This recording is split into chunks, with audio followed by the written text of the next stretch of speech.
Imagine living in a world full of books, stories everywhere, ideas waiting on every shelf. Yet, every story is locked, every page closed. Each sentence belongs to someone else, not due to a lack of intelligence, but because you cannot see. A book can sit inches away.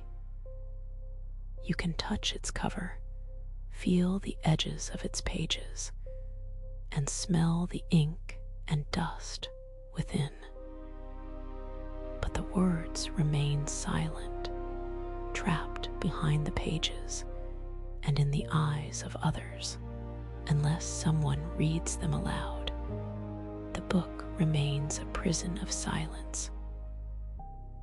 This is the heart of the story, not a prison of stone, but one built from a terrible truth. His name was Louis Braille. Long before his name became synonymous with reading, learning, and dignity, he was a blind boy on the outside of the world of books. The question is not just how he created a system of reading, but deeper still, how does a child open a door that the world never built for him? Louis grew up in a small French village, in a house shaped by work, sound, and touch. His father worked with leather, surrounded not by grand ideas, but by tools, hands, patience, and skill. For adults, these tools were mundane. For a curious tool could cut, shape, or transform rough leather into something useful. Louis watched, listened, reached, and wondered. He was a child who sought to understand the world by moving toward it, not away.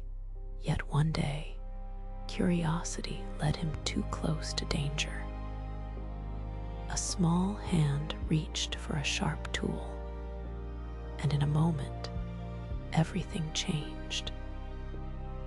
An injury damaged one eye, and infection spread. Slowly, the light that once belonged to Louis began to recede. The world didn't vanish at once, it withdrew. Faces became harder to find, shapes lost their edges. The familiar village transformed into sound, but this story must be understood clearly. Louis didn't lose books simply because he was blind. He lost them because they were never designed for someone like him. That is the deeper wound. The accident did not take away his mind. Hunger to learn, imagination, or need to understand the world.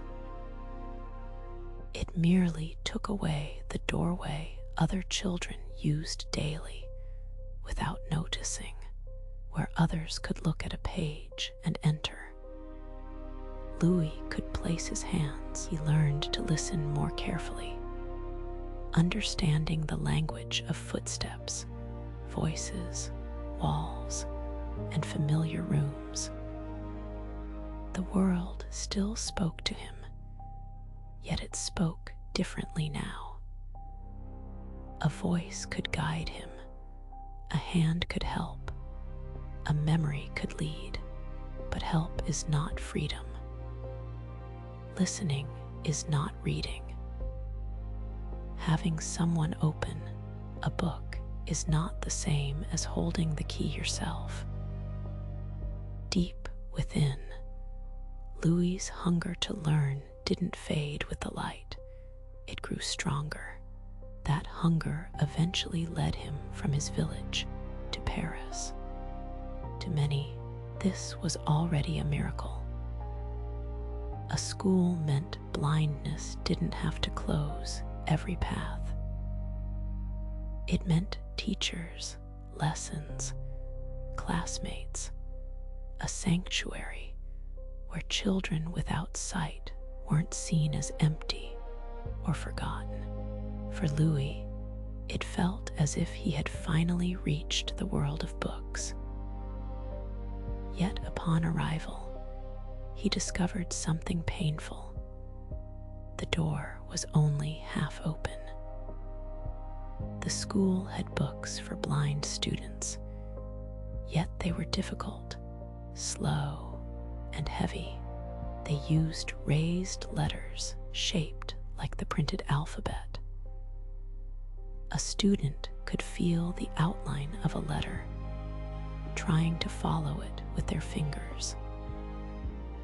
It was an effort showing care, but still not enough.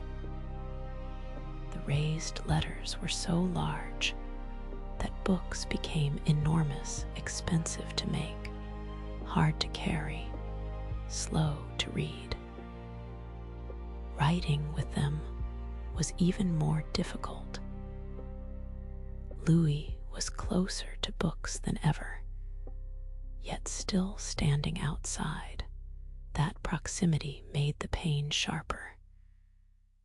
If there had been no school, no books, perhaps the distance would have felt ordinary. But now, the world of reading was right there, almost within reach. He could touch the shape of knowledge, but could not move through it freely. Almost can be cruel. Almost able to read, Louis did not want knowledge to rely on someone else's time. He didn't want lessons dependent on another's voice. He desired to read alone, write his thoughts, study in silence, and make mistakes privately. He wanted to enter a book without asking permission. His struggle became more powerful as he fought a quiet assumption. This was enough for a blind child. But Louis' mind rejected that notion. Enough was not enough if a child couldn't easily write their thoughts. It was not enough if reading remained a privilege. It was not enough. A strange idea arrived at the school. It didn't come from a children's story or a gentle teacher, but from a military experiment known as night writing. This system, designed for soldiers to read in the dark, used raised marks felt by the fingers. A message could be read without sight. To many, it seemed rough, complicated, not truly practical. Yet Louis noticed something others overlooked.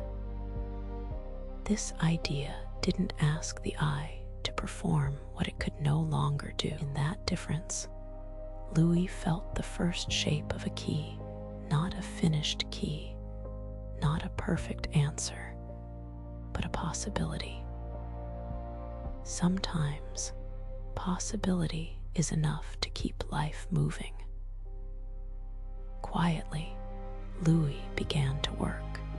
There were no dramatic announcements, no crowds gathering, just a young blind student with paper, tools, patience, and an unrelenting problem. The old raised letters tried to mimic sight, but Louis imagined something different. What if blind readers didn't need letters that resembled printed ones? What if they needed some tested patterns? A dot here, a dot there, different arrangements. Again and again, He searched for something quick enough to read, simple enough to remember, and flexible enough to carry letters, words, ideas, and private thoughts. This mattered deeply. Reading allows a person to receive the world, while writing enables a person to respond. Louis didn't just want blind students to receive knowledge. He wanted them to speak, to think on. Slowly, the symbol at the center of his life began to evolve. For years, the book had been a locked door. Now, beneath his fingers, the key was taking shape, not made of metal, but of dots. The beauty lies in this moment. The answer did not appear powerful from the outside. It wasn't a machine, a palace, or a battle. It was almost unbelievably small, a few raised points arranged with care. Sometimes, with those dots, a letter could rise from the page, a word could meet the hand, a thought could travel from one person to another without sight, sound, or permission. The page no longer had to wait for eyes. It could speak through touch. Louis, still young, understood something many older people had not fully grasped. Blindness was not the absence of intelligence, desire, or a future. The problem was that the world had. Louis didn't ask blind readers to become more like sighted ones. He asked language to become more human. He sought to make the page meet the person who needed it. Yet, even a good key does not open every door at once. Real change often comes slowly. Some people were cautious, some systems slow, some habits heavy. The world does not always recognize a gift the moment it appears. Louis did not live a long life filled with instant celebration. Gave the world a doorway he would not live to fully see opened. But the dots remained. Students began to use them. Teachers slowly recognized their power. More readers touched them and understood. The key moved from hand to hand, and the doors began to open, not with noise, but page by page, life by life. Somewhere, a blind child could place a finger on a page and find a sentence waiting. No one had to read it aloud first. A student could study alone. A musician could read notes through touch. A writer could express thoughts on a page and return to them later. A once voiceless person now had the ability to read, write, remember, question, and answer. This was not merely an invention. It was dignity, privacy, independence, and the right to access knowledge directly. This is why Louis Braille's story transcends the system named after him. For a child without sight, a book no longer needed to be a silent object in someone else's world. It could become personal, intimate, alive beneath the hand. Return now to the first image. A child sits before a book. The room is quiet, with no one reading aloud or unlocking the story. The child places a finger on the page where small raised dots wait. The finger moves, revealing a letter. Then somewhere today, this is still happening.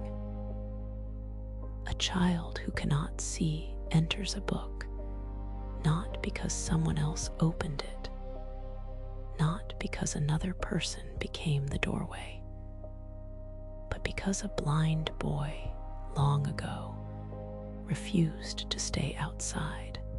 That is the deepest lesson Louis Braille leaves behind. Sometimes the world deems something impossible, envisioning only one way in, one kind of reader, one kind of body, one kind of door. Human dignity begins when Louis Braille was the blind boy locked out of every book. He understood the silence of a page that would not answer him. He knew the feeling of standing close to knowledge, yet remaining outside. So he crafted a key small enough to rest beneath a fingertip and powerful enough to open millions of doors. Each time a hand moves across those quiet dots, doors open anew.